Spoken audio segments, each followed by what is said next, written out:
আজ ব্রেকিং নিউজের দিকে নজর রাখতে হচ্ছে। শুরুতেই জালনোট কাণ্ডে তদন্তভার নিতে চলেছে সিআইডি। শাহজাহানের হোটেল রুম থেকে উদ্ধার হয় 10 কোটি টাকা। শাহজাহানের হোটেলে নোটের পাহাড়, সেই ঘটনার তদন্তভার নিতে চলেছে এবার সিআইডি। যে খবর পাওয়া যাচ্ছে, সন্দেশখালী থানায় সিআইডির আধিকারিক, 5 জন আধিকারিক সন্দেশখালী থানায় জালনোট কাণ্ডের তদন্তভার নিতে চলেছে সিআইডি। যে খবর পাওয়া যাচ্ছে এই মুহূর্তে, যে ব্রেকিং নিউজের দিকে আমরা নজর রেখেছি, শাহজাহানের হোটেলে জাল নোটের পাহাড়, 500 টাকার নোট বান্ডেল বান্ডেল সাজানো রয়েছে, সেই ছবি এই মুহূর্তে দেখতে পাচ্ছেন। হোটেল রুম থেকে উদ্ধার হয়েছে 10 কোটি টাকা। আর এবার এই ঘটনার তদন্তভার যাচ্ছে সিআইডির হাতে। যে খবর পাওয়া যাচ্ছে সূত্র মারফত, ইতিমধ্যেই সন্দেশখালী পৌঁছে গিয়েছেন সিআইডির তদন্তকারী আধিকারিকেরা। সন্দেশখালী থানায় সিআইডির 5 তদন্তকারী আধিকারিক।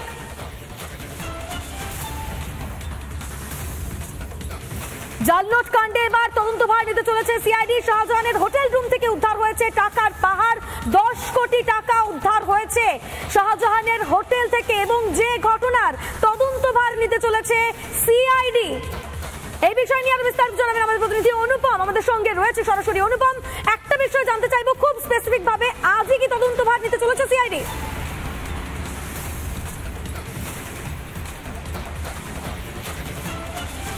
দেখো, পুলিশ সূত্রে সেমনটাই খবর পাওয়া যাচ্ছে যে সিআইডি সম্ভবত এই গোটা বিষয়ে তদন্তভার নিতে চলেছে। এরপর কিভাবে জিজ্ঞাসাবাদ হবে, কিভাবে তদন্ত হবে, সেটা পর্যায়ক্রমে জানা যাবে। কিন্তু যে হোটেল থেকে টাকাটা উদ্ধার হয়েছে, সেই হোটেল সম্পর্কে যিনি সবথেকে বেশি ভালো বলতে পারবেন তিনি হচ্ছেন হোটেলের মালিক। আমি সরাসরি তার সাথে একবার যোগাযোগ করব এবং তার সাথে গোটা বিষয়টি নিয়ে কথা বলবো। যেটা আমরা প্রাথমিকভাবে জানতে পারছি, হোটেলের মালিকের নাম বাপ্পাদিত্য।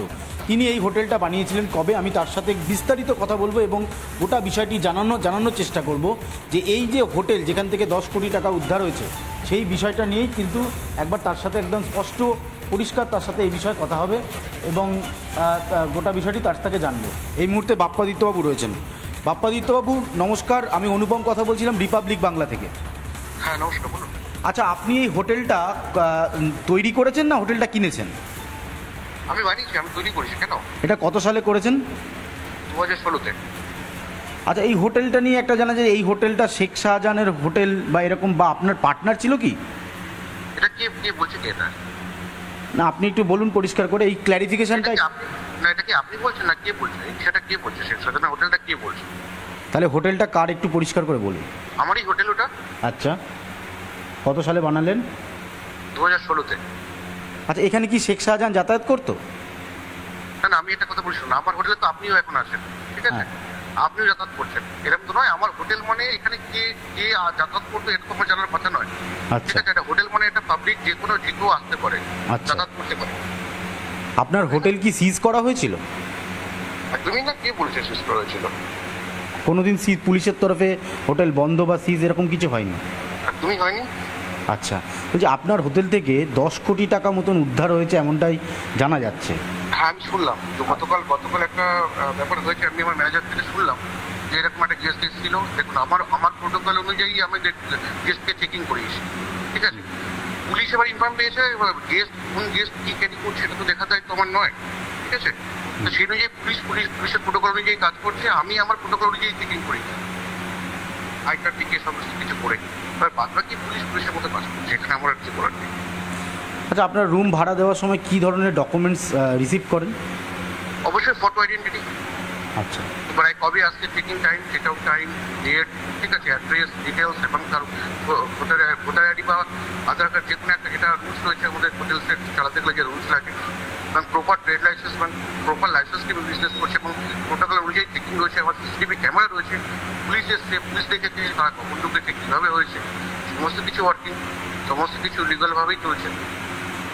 তো আমি ঘটনাটা শুনলাম, খুবই দুঃখজনক বিষয়। তো আমি এটা পুলিশ উদ্ধার করতে পেরেছি, তাদেরকে অ্যারেস্ট করেছে, এটাই অনেক ভালো বিষয়। আর আমি আরেকবার একটু খুব ক্লিয়ারলি আপনার কাছে একটা বিষয় জানতে চাইছিলাম, সেটা হচ্ছে যে আপনার সাথে কোনো ব্যবসায়িক সম্পর্ক কি শেখ শাহজাহানের রয়েছে? একদমই নেই। এটা কেন বলছেন, এই প্রশ্ন এটা করছেন কেন? আমি তো বুঝলাম, এটা তো একদম আনঅথেন্টিকেট প্রশ্ন। এটা কেনই করছেন? আপনি কি কিছু প্রুফ পেয়েছেন যে ওনার সাথে আমার বিজনেস ছিল? ঠিক আছে, উনি কি এখানে যাতায়াত করতেন নাকি? দেখুন, আমার হোটেলে সবাই একটা হোটেলে, আপনি একটা কলকাতায় কোনো হোটেলে আপনি জিজ্ঞেস করতে পারেন এই হোটেলে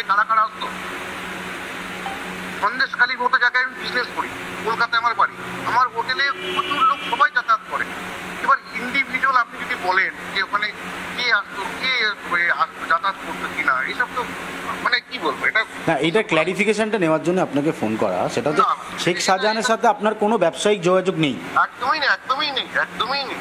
ব্যক্তিগত আপনি কি ওনার ঘনিষ্ঠ বা এরকম কিছু? একদমই নেই, ভুল কথা, ভুল কথা। কোনো ব্যক্তিগত স্তরেও সম্পর্ক ছিল না? একদমই নেই, একদমই নেই, একদমই নেই, এটা ভুল করছে না। ঠিক আছে, একদম ভুলভাল এ করবেন না, যেটা সঠিক সেটাই তুলে ধরুন, যেটা কাল থেকে হয়েছে সেটাই তুলে ধরুন। কেন এসব কথা বলতে? ঠিক ঠিক ঠিক আছে, ঠিক। আপনার পুরো নামটা? বাপ্পাদিত্য মণ্ডল, আপনি কলকাতায় কোথায় থাকেন? সোনারপুরে থাকে। সোনারপুরে থাকেন, ঠিক আছে, থ্যাংক ইউ। আমরা কথা বলছিলাম এই যে হোটেল, সেই হোটেলের যিনি মালিক রয়েছেন বাপ্পাদিত্য, তিনি জানাচ্ছেন শেখ শাহজাহানের সাথে তার কোনো ব্যবসায়ী সম্পর্ক নেই, শেখ শাহজাহানের সাথে তার কোনো ব্যক্তিগত স্তরে সম্পর্ক নেই। 2017 সালে তিনি এই হোটেল বানান, কিন্তু এই হোটেলের রুম থেকে গতকাল প্রায় 10 কোটি টাকা উদ্ধার করেছে সন্দেশখালী থানার পুলিশ। গোপন সূত্রে খবর পায়, আমি সরাসরি আরও একবার একটু যিনি কর্মচারী রয়েছেন তার কাছে যাব। কালকে পুলিশ কখন এসেছিল? সন্ধ্যাবেলা। কি বললো এসে? ওনাদের দুজনকে ডাকলো, ওনারা উপরে নিয়ে চলে গেলেন, নিয়ে ওনারা পুলিশের কাজ পুলিশটা করেছে, আমরা তারপরে কিছু জানি। দুজন কবে এসেছে? কালকে দুপুরবেলা 1:30টার দিকে। রেজিস্টার্ড খাতাটা একটু দেখেন। তোমাকে আমি এই মুহূর্তে একটা ছবি দেখাবো, তুমি দেখতে পাবে যে রেজিস্টার্ড খাতায় এই ব্যক্তি সই করেছিল, যে তিনি কোথা থেকে আসছেন, কি বৃত্তান্ত।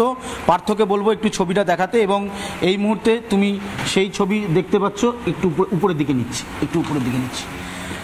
এইটা হচ্ছে সেই রেজিস্টার্ড খাতা, এবং এখানে এই নামটা দেওয়া হয়েছে দেবব্রত চক্রবর্তী।